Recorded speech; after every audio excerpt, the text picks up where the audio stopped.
Second world war में लाखों कैदियों को टॉर्चर सेल में डाल दिया गया था। वहाँ उन्हें बुरी तरह टॉर्चर किया जाता था। उन्हें वहाँ फिजिकल और इमोशनल दोनों तरह से टॉर्चर से गुजरना पड़ता था। उन्हें अकेलेपन से भी गुजरना पड़ता था। कैदियों के सामने उनके दोस्तों की मौत हो जाया करती थी। उन्हें अपने दोस्तों और रिश्तेदारों को मरता हुआ देखना पड़ता था। ऐसे में कैदियों को ये लगने लगा था कि उनका भी मरना अब पक्का है। ये सब देखकर कैदी इमोशनली बहुत डिस्टर्ब हो जाते थे, बर्दाश्त नहीं कर पाते थे और वो सदमे से ही मर जाते थे। सेकेंड वर्ल्ड वॉर में कैदियों को रखने के लिए कई कैंप्स बनाए गए थे। उन्हीं कैंप्स में से एक कैंप में बंद थे psychologist doctor Viktor Frankl. Viktor उन कैंप्स में 3 साल तक रहे। उन कैंप्स में उन्होंने जो भी देखा, जो भी एक्सपीरियंस किया, जो भी टॉर्चर सहे, किसी को मालूम नहीं था कि वो इसके बारे में एक किताब लिख देंगे। उस किताब की करोड़ों कॉपीज़ बिक जाएंगी और कई भाषाओं में वो किताब ट्रांसलेट हो जाएगी।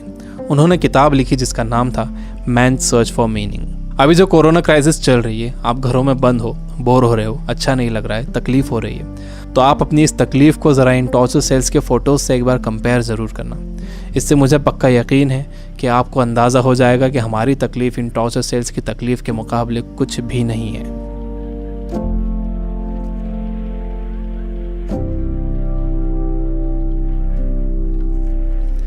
जब विक्टर को इन कैंप्स में डाला गया तो उनके साथ उनकी फैमिली भी थी, लेकिन सब के सब धीरे धीरे मरते गए। विक्टर एक इंसिडेंट बताते हैं। उनके साथ एक कैदी था। उसने फरवरी महीने के आखिर में एक सपना देखा। उसने विक्टर को बताया कि कल रात उसने एक सपना देखा था। सपने में एक आवाज़ गूंजी कि मुझसे जो पूछना है पूछो। तो मैंने उससे पूछा कि हम इस कैंप से बाहर कब निकलेंगे। तो उस आवाज़ ने कहा कि 30 मार्च को तुम लोग बाहर निकल जाओगे। इस सपने के बाद उस कैदी को पूरा यकीन हो गया था कि वो 30 मार्च को रिहा हो जाएगा। मार्च का महीना शुरू हो गया। वो एक एक दिन गिन रहा था। धीरे धीरे दिन निकलते गए। जब मार्च का महीना ख़त्म होने आया तो उस कैदी को ये दिखने लगा कि वो रिहा नहीं हो सकेगा। 29 मार्च को वो बीमार पड़ गया और 30 मार्च को वो मर गया। ऊपरी तौर पर तो ये लग रहा था कि उस कैदी को कोई बीमारी हुई है जिससे वो मर गया, लेकिन विक्टर जानते थे कि वो कैदी किसी बीमारी से नहीं मरा था, बल्कि नाउम्मीदी से मरा था।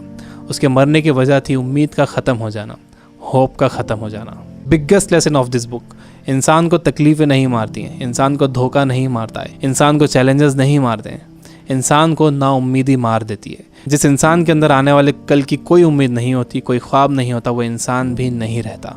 विक्टर ने गौर किया कि कैंप में ज़्यादातर मौतें क्रिसमस और न्यू ईयर के बीच में हुई थी, क्योंकि लोगों को उम्मीद थी कि क्रिसमस आ रहा है, न्यू ईयर आ रहा है, हमें रिहा कर दिया जाएगा।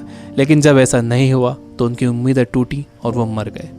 जब भी किसी इंसान की उम्मीदें ख़त्म होती हैं तो उसका इम्यून सिस्टम कमज़ोर हो जाता है, और जब किसी का इम्यून सिस्टम कमज़ोर हो जाता है तो वो किसी भी छोटी मोटी बीमारी से मर सकता है। यानी पहले उम्मीदें ख़त्म होती हैं, उससे इम्यून सिस्टम कमज़ोर होता है, उसके बाद वो बीमारी ताकतवर हो जाती है।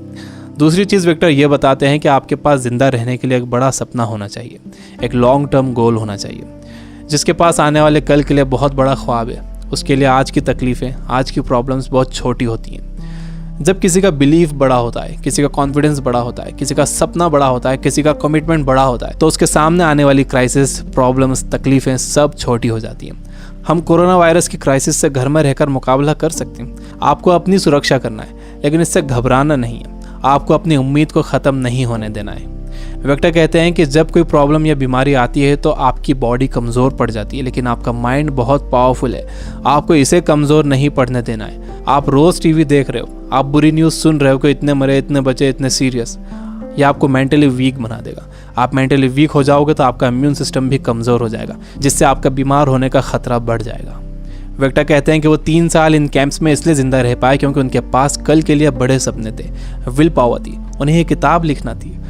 तो वो सारी प्रॉब्लम्स, सारी तकलीफ़ें उनके सपनों और इरादों के आगे छोटी पड़ गईं और वो इन सब से बाहर निकल गए। तीसरी चीज़ जो विक्टर ने ऑब्जर्व की थी वो ये कि जब इंसान के सामने कोई प्रॉब्लम आती है तो वो उसे कैसा मीनिंग देता है। वो उसे पॉजिटिव मीनिंग देता है या नेगेटिव मीनिंग देता है।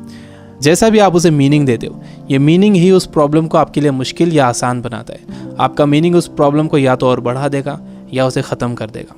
फॉर एग्जाम्पल, आप कहीं जाने के लिए घर से बाहर निकलते हो और आप देखते हो कि आपकी गाड़ी का टायर पंचर है। अब आपको बहुत गुस्सा आ जाता है। आपको लगता है कि क्या इसे अभी पंचर होना था, या आप ही के साथ क्यों हुआ, पूरा मूड ख़राब हो गया। आपने इसे दे दिया नेगेटिव मीनिंग। आपके पास एक और ऑप्शन था। आप सोच सकते थे कि हो सकता है कुदरत आपको वहाँ जाने से रोक रही हो सकता है कि आप किसी बड़े एक्सीडेंट से बच गए हों इसकी वजह से। अगर तेज़ स्पीड में गाड़ी का टायर पंचर हो जाता तो एक्सीडेंट हो सकता था। अच्छा हुआ कि निकलने से पहले ही आपको टायर पंचर मिला।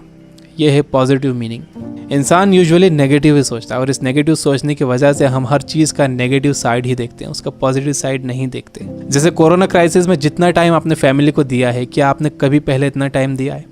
मेरे कुछ दोस्त जो किताबों से बिल्कुल दूर थे, उन्होंने बुक्स पढ़ना शुरू कर दिए, वो रीडिंग हैबिट बना रहे हैं। अगर कोरोना क्राइसिस ना होता तो क्या ऐसा होता था? जितना मैं इन दिनों पढ़ रहा हूँ, पहले इतना कभी नहीं पढ़ता था।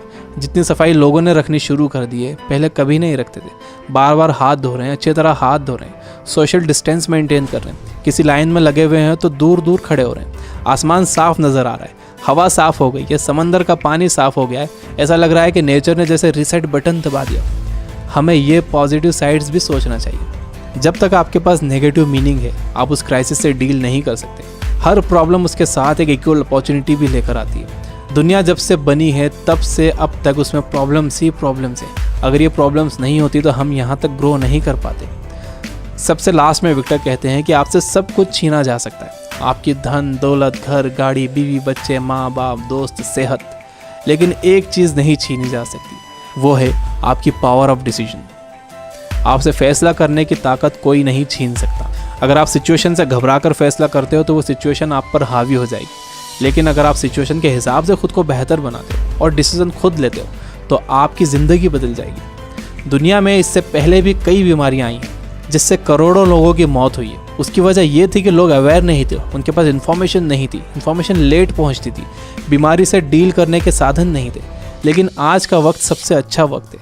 हमारे पास इन्फॉर्मेशन बहुत तेज़ी से पहुंचती है, हमारे पास साधन है। मुझे पूरा यकीन है कि आगे और भी अच्छा वक्त आने वाला है और मैं आपको उम्मीद दिलाता हूँ कि आगे सच में बहुत अच्छा वक्त आने वाला है। You guys are amazing. Keep reading, keep learning, keep growing. Thank you for watching.